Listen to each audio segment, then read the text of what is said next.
Bwana, mambo vipi? Naitwa Mr. House Decoration. Bwana, hii ramani ama huu msingi unaoona hapa ni nyumba ambayo tulishaijengaga kule Mpiji, daraja la jeshi. Na ni jirani tu na hapa. Yaani nitapita kwa sababu ile nyumba pia na yenyewe nayo tumeshaipiga paa, tumeshafanya mambo mbalimbali. Kwa hiyo tulipoishia, nadhani kama mnakumbuka vizuri, tulikuwa tushamaliza zile kupiga kenchi. Ilikuwa bado kupaua na kuweza kujenga zile kozi za juu. Kwa hiyo nitapita na kwenyewe mtaona, lakini kimsingi ni kwamba huyu naye ameipenda ramani ile na anatokea ukanda huu. Kwa hiyo ametaka naye nimuoteshee hapa. Na yenyewe naye yuko huku daraja la jeshi. Umeona bwana? Kwa hiyo tumeanza, tulichimba msingi na sasa hivi tunajenga msingi. Changamoto ambayo ipo hapa ndio ile changamoto ambayo naizungumziaga kila siku. Maeneo ya ukanda huu wa Mbezi yana vichuguu kama hivi, yani yana slope.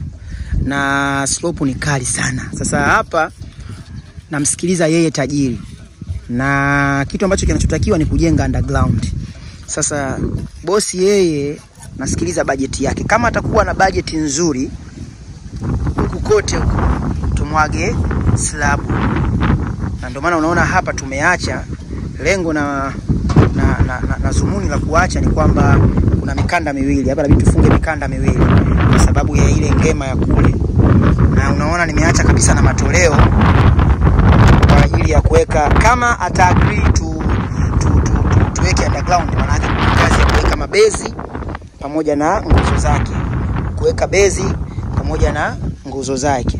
Lakini ushauri wangu kwa wadau ambao mnajenga nyumba kwenye maeneo kama haya ambayo yana slope, before ya chochote unatakiwa kujua kwamba eneo langu kuna upande wa bondeni sitaingia tofali nyingi. Kwa hiyo jiandae kisaikolojia na underground, kwa sababu changamoto ambayo imetokea hapa ni kwamba bosi wangu huyu hajajiandaa, japo nilimconfirm mapema kwamba tofali za nyuma zitainuka sana. Kwa sasa hivi hapa anaona kama nimemsurprise, lakini kimsingi ni kwamba nilishatoa taarifa. Na lengo na zumuni ni kwamba unapomwaga slab hivi inakusaidia wewe, kwa sababu kama ili hapa ili, unaona mimi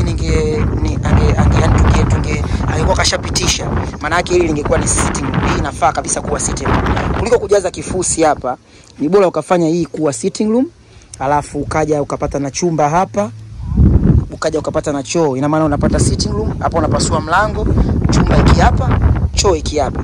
Kwa hiyo hapa ukifunika walau kipande hiki tu peke yake ilikuwa inatosha sana. Chini huku mtu anajistiri. Mlango kutokea barazani ungekuwa pale, alafu na hapa hivi unaotesha kama ni nguzo, unamwaga kislabu, ama unaweza ukapaua kivyo vyote vile ili upate baraza, kwa sababu eneo lake linaishia pale. Umeona kwenye ile beacon ile pale. Kwa hiyo huku kote ni sehemu ya uwani ambapo anaweza akaotesha hata baraza. Kwa hiyo mtu wa chini angeweza kuishi, na hata yeye mwenyewe kama ana familia kubwa, before ya kumaliza juu anaweza huku chini akaendelea kuishi. Kama ana familia kubwa, labda yuko yeye na mkewe ama yuko mwenyewe, unaishi kabisa. Sebule yako hiyo hapo, chumba chako kile pale, choo chako kile pale. Huku na kibaraza chako, huku juu ushapiga goma lako, mdogo unaendelea na juu. Kwa hiyo kujenga sometimes ni akili. Unaona bwana, ni plan. Kwa maeneo kama haya, wenzetu Ulaya vitu kama hivi hawaviachi kwa sababu wana uhaba wa maeneo. Kwa hiyo ukikuta mtu ambaye anajenga maisha ya wenzetu ambao kuna uhaba wa ardhi, basi eneo kama hili hapa alipotezi hivi. Lakini unakuta kibongo eneo kama hili tunajaza kifusi. Sasa hili ni mistake sana kwenye hizi nani za ujenzi, mifumo ya ujenzi. Eneo kama hili huwezi kuliteketeza kujaza kifusi, kwa sababu kuna leo na kesho. Huku hamna hata kwa baadaye anaweza kakaa shamba boy, anaweza kakaa mgeni. Unaona bwana mgeni ana nyumba yake chini, akifika nyumbani kwangu alali na wanangu, kwa sababu mambo sasa hivi ni mengi pia. Changamoto ni nyingi sana. Wajomba wamekuwa ni watu wa kuangalia sana na watoto zetu wa kiume. Unaona bwana? Kwa hiyo anaweza kakaa huko kuepuka mambo mbalimbali. Kwa hiyo kuna faida kubwa sana ambazo utazipata endapo utajenga underground kwa maeneo ya hivi.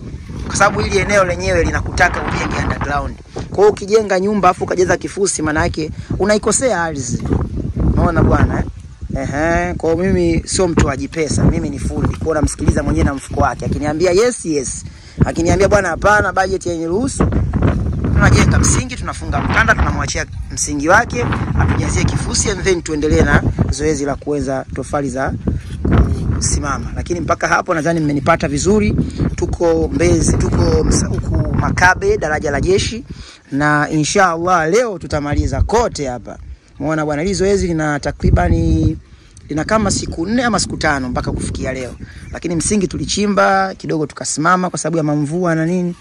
Lakini tumerudi tena kwa ajili ya kuanza kwa ajili ya kufanya muendelezo wa kujenga msingi, na sasa hivi kwenye msingi ndipo ambapo hapo tulipofikia. Kwa hiyo mdau wangu, wewe bosi wangu ambaye unanisikiliza video hii, fuata ushauri huu. Kama una eneo ambalo lina kichuguu, lina slope ya kutosha, usilipoteze eneo lako. Mimi naitwa Mr. House Decoration. Don't forget to subscribe.